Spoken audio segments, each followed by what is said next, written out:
You may think that an addict's mindset should be to stop using because you are losing everything, yet you continue. And when you try and go and get the help, you don't always get the help you need or deserve. Hello, my name is Brooke, and I'm here to talk to you about addiction and the effects that it can have on your mind and your body. Treatment for addiction, mindfulness-based sobriety, sober living houses, and therapy are all tools to help addicts get and stay clean and sober. Addicts can use these various programs put together to help continue on the path to a successful recovery. I want to give people a different perspective on why I want to help people and talk about the resources and programs you could donate to if you have the time to research and the resources to help. Being as though literally my whole family had trouble with addiction, as well as many of my closest friends having fell into the grasp of it as well, from alcohol to heroin and even crystal meth for a few of them. And I have lost my fair share of friends because of these drugs and alcohol's strong hold on a person's body and mind. This is why I want to help in any way that I can by building a lot of different sober living houses to help people feel safe when they come and stay.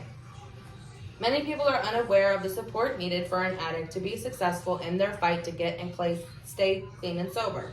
Family and friends and just having some sort of support system for an addict going through treatment is a big factor in the continued success of an addict to stay clean and sober. According to a 2021 article called The Road to Recovery from Addiction, stated that one of the biggest motivators being a huge factor in the aid to one's recovery outcome being a success is a support system. It also stated that one issue everyone was having in common was the looming desire to use again. Another main issue with addiction is homelessness being a huge factor in substance abuse issues. Many people who had so much when they started using lost it because of addiction. Addiction can cause you to lose everything that you have. In 2015's Changes in Daily Substance Use Among People Experiencing Homelessness and Mental Illnesses article stated, substance-related disorders are the most common psychiatric conditions among people who are homeless. Basically stating that drug abuse is a psychiatric disorder, but I guess it is, isn't it? In this instance, I believe it because how could you choose a drug or alcohol over your family or a place to live? Although there are many different sober living houses and various transitional housing available to addicts, they may not be located in the best of areas. Community-based living houses are sober living houses based on the community surrounding them, hence the name. The problem with this is when the houses tend to be in a high drug area, how is one meant to stay clean walking around every single day? This tends to happen more in non-funded houses. In 2012's Community Context of Sober Living Houses stated, the progress that clients make in residential treatment programs is often jeopardized by the lack of appropriate options when they leave. You see, the houses can help aid in one's recovery journey, but being in a high drug area or surrounded by negative energy can make a huge impact on one's sobriety. This is another reason I want to help in the way that I do. I also want to show you guys a chart that I found on a continuum of recovery. It is about the recovery process. Make sure you guys can see it. It shows that there is a higher time when people are getting the help that they need during rehab. But then once they go into the transitional housing or sober living houses, they tend to get less treatment, less programs. And that's actually what I wanted to talk about, because they still need just as much help when they go into these transitional houses and these sober living homes as they did when they was first in rehab.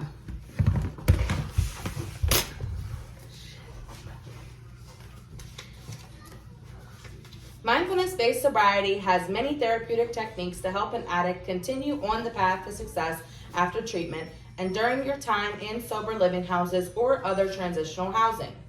Therapy is one of those steps needed in being able to stay clean and sober, and mindfulness-based sobriety uses it in their technique to support people who are trying to stay clean and sober. This program scored remarkably high compared with 76 other programs across the country, with a 63.4% completion rate within a year's time. In the 2014 article called Mindfulness-Based Sobriety, they stated, mindfulness-based sobriety incorporates various levels within their practice to help addicts stay clean and sober using acceptance, commitment therapy, motivational interviewing, and relapse prevention therapy. These techniques are something that can greatly increase the outcome of an addict while on their path to sobriety.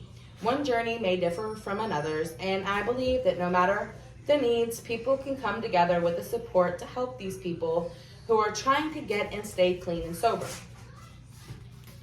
I want to give people the resources that they need to stay clean and sober, as well as feeling safe in the residence that they live. But people fail to realize this is not the only help these addicts need. They also need programs to help them stay consistent.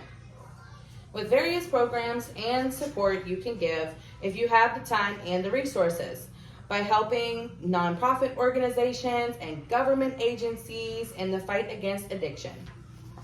SAMHSA, Substance Abuse and Mental Health Services, is one program.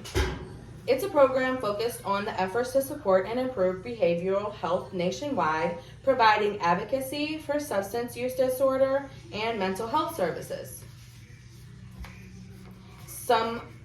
There's also a nonprofit organization, being To Write Love on Her Arms, where one person decided to help another person who was struggling with addiction. Even though this is just a couple of them, there are so many more that you can donate and support no matter what you give. It might be funds, it might be time or research or even a survey, but by coming together, we can aid in this fight to stop addiction. And on that note, I wanted to ask if anybody has any questions. Yes, I have 2 questions. Hi, what's your name? My name is Kenneth Wright. What do you want the people to take away from your speech? If they take nothing else from this, I want them to understand that this is a serious issue.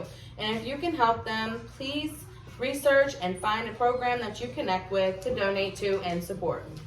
And how can you donate to this organization that you speak about?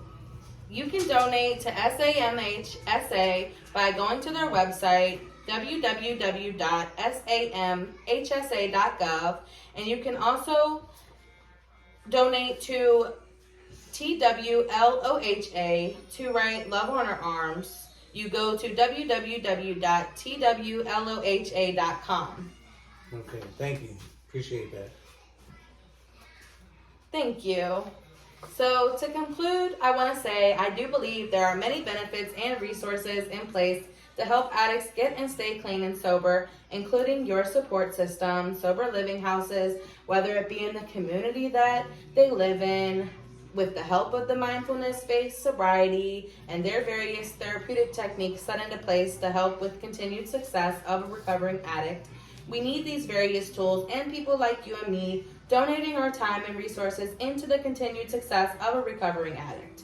When you help a cause or someone less fortunate than you, you are giving back, and I believe it sets a great example for your kids or your family. Just by taking the time to educate yourself on the matter would be a great start. Thank you for listening, and don't forget to donate. You never know, you may become the reason why somebody wants to continue fighting for their life. Thank you. Have a great night.